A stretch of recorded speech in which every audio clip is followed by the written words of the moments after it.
Hello everyone and good morning. My name is Vivek Sharma and today we will be discussing three important articles.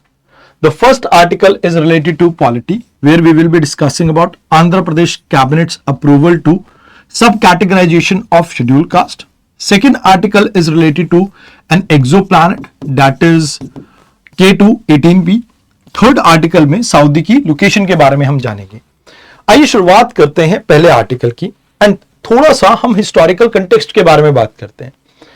देखिए, article 15 इन 16 कहीं ना कहीं enabling provisions provide करता है so that जो vulnerable section है हम उनके लिए कुछ बेटर कर सकें, जिससे आप ये कह सकते हो रिजर्वेशन का आपका कॉन्सेप्ट निकल के आया.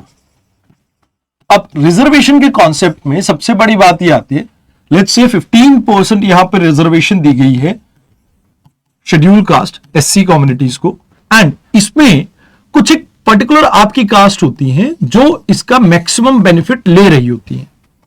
अब इसी प्रॉब्लम को एड्रेस करने के लिए सुप्रीम कोर्ट के पास एक केस जाता है 2004 में, और इस केस में जो EV Chinna versus state of Andhra Pradesh case था, इसमें आर्टिकल 341 की वैलिडिटी को चेक करने की बात की जाती है.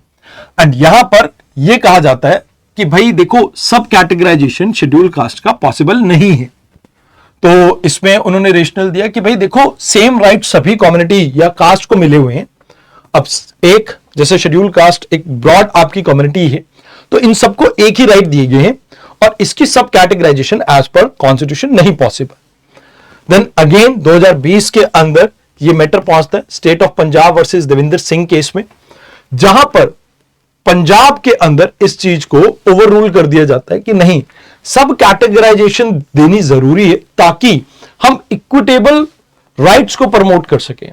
अब देखो, एक होता है इक्वालिटी, जहां पर आपने सबको बराबर कर दिया, बट लेन में जो आखिरी खड़ा है, the last person in the line, आप उसको किस तरह से इनेबल करेंगे कि वो मैक्सिमम बेनिफिट ले सके सोसाइटी के एस्पेक्ट्स का. तो यहां पर इसे कहा जाता है इक्विटेबल डिस्ट्रीब्यूशन, मतलब जो डाउन ट्रोडन है उनको ज्यादा बेनिफिट मिल सके. तो ट्रू इक्वालिटी के लिए तो आप ये मान के चलो कि यहां पर सब क्लासिफिकेशन जरूरी है. तो इस वजह से ये केस पहुंचा आपका आगे. अभी करंट स्टेटस ये है कि 7 जजेस के कॉन्स्टिट्यूशनल बेंच में इसकी हियरिंग चल रही है कि भाई सब कैटेगराइजेशन करनी चाहिए नहीं, एंड क्या आप ये मान के चलो कि ये वैलिड है एज पर द कॉन्स्टिट्यूशन. तो इस चीज को अभी जांचा जा रहा है, बट आप ये मान के चलो अभी आंध्र प्रदेश कैबिनेट ने इस चीज को लेके एक इंपॉर्टेंट मुहिम स्टार्ट की है. आंध्र प्रदेश कैबिनेट ने क्या किया, एक 1 पर्सन कमेटी बनाई, और इस कमेटी के रिकमेंडेशन पे, जो कि एक रिटायर्ड आईएएस ऑफिसर थे राजीव रंजन मिश्रा, इनकी रिपोर्ट के अकॉर्डिंगली इन्होंने सब कैटेगराइजेशन का एक ड्राफ्ट ऑर्डिनेंस निकाला है, एंड हो सकता है कि यहां पर सब कैटेगराइजेशन मिल सके. तो सब कैटेगराइजेशन क्या है, जहां पर रिजर्वेशन के अंदर रिजर्वेशन है. मींस आप मान के चलो कि जैसे यहां पर आपको मैं बताऊं तो 59 सब ग्रुप्स हैं आपके शेड्यूल कास्ट के आंध्र प्रदेश के अंदर. तो इसमें ग्रुप 1 में इन्होंने मोस्ट बैकवर्ड्स को रखा है, सेकेंड ग्रुप में इन्होंने बैकवर्ड को रखा है, एंड थर्ड ग्रुप में रिलेटिवली लेस बैकवर्ड को रखा है. तो कहते हैं कि हमने यहां पर सब डिवीजन कर दिया, यानी कि एक तरह से आप कह सकते हो कि हॉरिजॉन्टल डिवीजन कर दिया.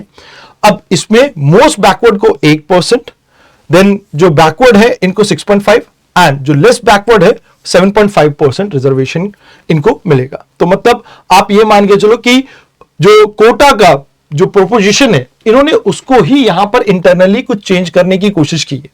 अब इससे बेनिफिट ये मिलेगा कि हम इक्विटेबल बेनिफिट्स को प्रोवाइड कर पाएंगे सभी कम्युनिटीज को. इक्विटेबल इन द सेंस कि जो लेन में लास्ट खड़े उनको भी बेनिफिट मिल सके. तो एजुकेशन, एम्प्लॉयमेंट और लोकल गवर्नेंस में इनको बेनिफिट मिलेगा यहां से. अब ये तो बात हुई कि क्या आपका करंट सिनेरियो चल रहा है और क्या चीजें आपको देखने को मिली. बट कई स्टेट्स में सब कैटेगराइजेशन की अटेम्प्ट की गई है. जैसे पंजाब की बात कीजिए, तमिलनाडु, कर्नाटका, हरियाणा, सब में कहीं ना कहीं इस चीज के लिए अटेम्प्ट की गई है. बट इसके बेनिफिट बहुत ज्यादा है. जैसे लाइक जो लेन में लास्ट खड़े उनको यहां पर काफी फायदा मिलेगा, वो तो बात है ही है, बट आप टारगेटेड वेलफेयर को प्रमोट कर पाओगे. Let's now understand. देखो, शेड्यूल कास्ट कम्युनिटी यानी दलित्स में भी कुछ ऐसे दलित होते हैं जो बहुत ज्यादा पिछड़े होते हैं, तो आप उनको टारगेट कर पाओगे, उनके लिए वेलफेयर स्कीम्स लेके आ पाओगे. देन आपको जो इंटर कम्युनिटी टेंशंस देखने को मिलती थी, उनके ग्रीवेंसेस को आप रिड्रेसल कर पाओगे एंड बेटर वे में आप कहीं ना कहीं सोशल यूनिटी को प्रमोट कर पाओगे। एंड यहां पे जैसे मैंने आपको कहा इक्विटेबल डिस्ट्रीब्यूशन की भाई सोशल हार्मनी को इंप्रूव करने के लिए लोगों का एक सेम प्लेटफॉर्म पे होना बहुत जरूरी है। तो जहां पर हैव और हैव नॉट का डिफरेंस होगा कि कुछ लोगों के पास सब कुछ है और कुछ लोगों के पास कुछ भी नहीं, तो ऐसे डिफरेंसेस में सोसाइटी के अंदर जो आपकी सोशल अनरेस्ट है वो इंक्रीज होता है, तो उसको आप रिड्यूस कर पाओगे एंड आप एक इंक्लूसिव गवर्नेंस, सबका साथ सबका विकास जो आप कहते हो, आप उसको प्रमोट कर पाओगे। बट कुछ चीजें हैं जो इसके अगेंस्ट भी जाती हैं, जैसे इक्वालिटी का जो प्रिंसिपल है जो कि आर्टिकल 14 के अंडर मेंशन किया गया है, तो कहते हैं इसको आप कहीं ना कहीं इरोड कर दोगे, आप एससी कम्युनिटी को फर्दर डिवाइड कर दोगे, जिससे कहीं ना कहीं कलेक्टिव जो आइडेंटिटी है एससी कम्युनिटी की, दलित्स की, वो कहीं ना कहीं आपकी इरोड होके उनका जो कलेक्टिवली बार्गेनिंग पावर है आप उसको रिड्यूस कर दोगे। अब कई पॉलिटिकल पार्टीज इसे वोट बैंक के लिए यूज कर सकते हैं, इलेक्टोरल गेन्स के लिए यूज कर सकते हैं, तो वो एक प्रॉब्लम रहेगी। मोर ओवर यहां पर कॉन्स्टिट्यूशन के अंदर इंटरनल सब डिवीजन को अलाउ नहीं किया गया, हॉरिजॉन्टल डिवीजन नहीं की गई है, तो कहीं ना कहीं कॉन्स्टिट्यूशनल वैलिडिटी के ऊपर भी इसके सवाल उठता है एंड इससे कहीं ना कहीं सोशल टेंशन और इंक्रीज होने के चांसेस हैं, जहां पर दो कम्युनिटीज आपस में लड़ेंगी फॉर दी रिजर्वेशन, तो वो एक हमारे सामने बड़ी प्रॉब्लम हो सकती है यहां पे। तो वे फॉरवर्ड क्या हो सकता है कि अब यहां पर जल्द से जल्द एक डेफिनेट इंटरप्रिटेशन लेके आए 7 जज बेंच, जिससे इस प्रॉब्लम को हम सॉल्व कर सकें। मोर ओवर आप नेशनल फ्रेमवर्क डेवलप कीजिए जहां पर सब कैटेगराइजेशन के लिए आप एक एस्टैब्लिश्ड नॉर्म क्रिएट कीजिए, जिसके बेसिस पे आप ये मान के चलो कि कैटेगराइजेशन हो सके, ताकि किसी भी तरह के पॉलिटिकल गेन्स जो पॉलिटिकल पार्टीज कोशिश कर रही हैं आप उसको रिड्यूस कर सकें। एंड मोर ओवर जुडिशरी और लेजिस्लेटिव है जो, उन दोनों को एक दूसरे के साथ मिलकर यहां पर कोशिश करनी चाहिए कि कैसे हार्मनी को प्रमोट किया जा सके, वेलफेयर को प्रमोट किया जा सके दलित्स के। तो ये चीजें हैं जो आपको यहां पे याद रखनी है। आइए अब बात करते हैं अगले आर्टिकल की, जहां पे हम बात करेंगे K2-18 की। K2-18 एक लियो हमारी आप ये कह सकते हो कि गैलेक्सी है, उसके अंदर एक आपका स्टार है। अब ये जो K2-18 है ये एक रेड ड्वार्फ स्टार है, जिसको कैपलर स्पेस टेलीस्कोप ने डिस्कवर किया था 2015 में। ये हमसे 124 लाइट ईयर अवे। अब लाइट ईयर अवे क्या होता है? देखिए, लाइट ईयर एक साल के अंदर जितना डिस्टेंस लाइट आपका कवर करती है that is equal to 1 light year, क्योंकि आउटर स्पेस में जो लाइट की स्पीड है, मतलब आप कहीं भी जाए लाइट की स्पीड आपकी कांस्टेंट है मोर और लेस, तो ये आपका एग्जैक्ट दो सेलेस्टियल बॉडीज के बीच में डिस्टेंस को डिपिक्ट कर सकते हैं। इस वजह से light year as a unit यहां पे यूज किया गया। एक्सोप्लैनेट का मतलब क्या होता है? जो हमारे सोलर सिस्टम के बाहर कोई प्लैनेट है जो किसी स्टार के इर्द गिर्द चक्कर लगा रहा है, उसे एक्सोप्लैनेट कहा जाता है।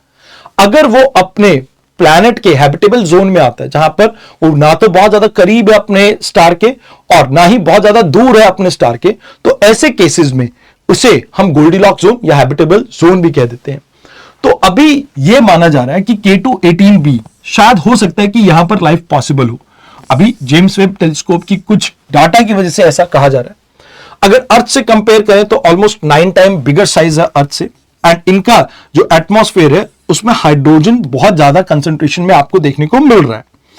तो यहां पे कहा जाता है कि भाई देखो, यहां पर इस प्लैनेट को हाइसीन प्लैनेट कहा गया, क्योंकि इसमें पॉसिबिलिटी है कि आपको लिक्विड वाटर ओशन मिल सकते हैं, एंड हो सकता है कि यहां पर हाइड्रोजन की डोमिनेंस हो।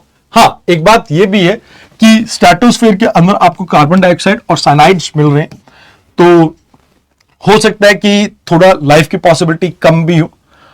एंड इसमें एक सबसे बड़ी बात यह आती है कि भाई हम क्यों कह रहे हैं कि हो सकता है यहां पर लाइफ हो, बिकॉज यहां पर आपके कई सारे ऐसी चीजें मिली है, जैसे लिक्विड वाटर मिला है, कार्बन बेस्ड मॉलिक्यूल मिले, मीथेन विदाउट अमोनिया मिला है आपका, तो जिस वजह से यह सजेस्ट किया जा रहा है कि शायद इसमें पोटेंशियली लाइफ की पॉसिबिलिटी आपको देखने को मिल सकती है।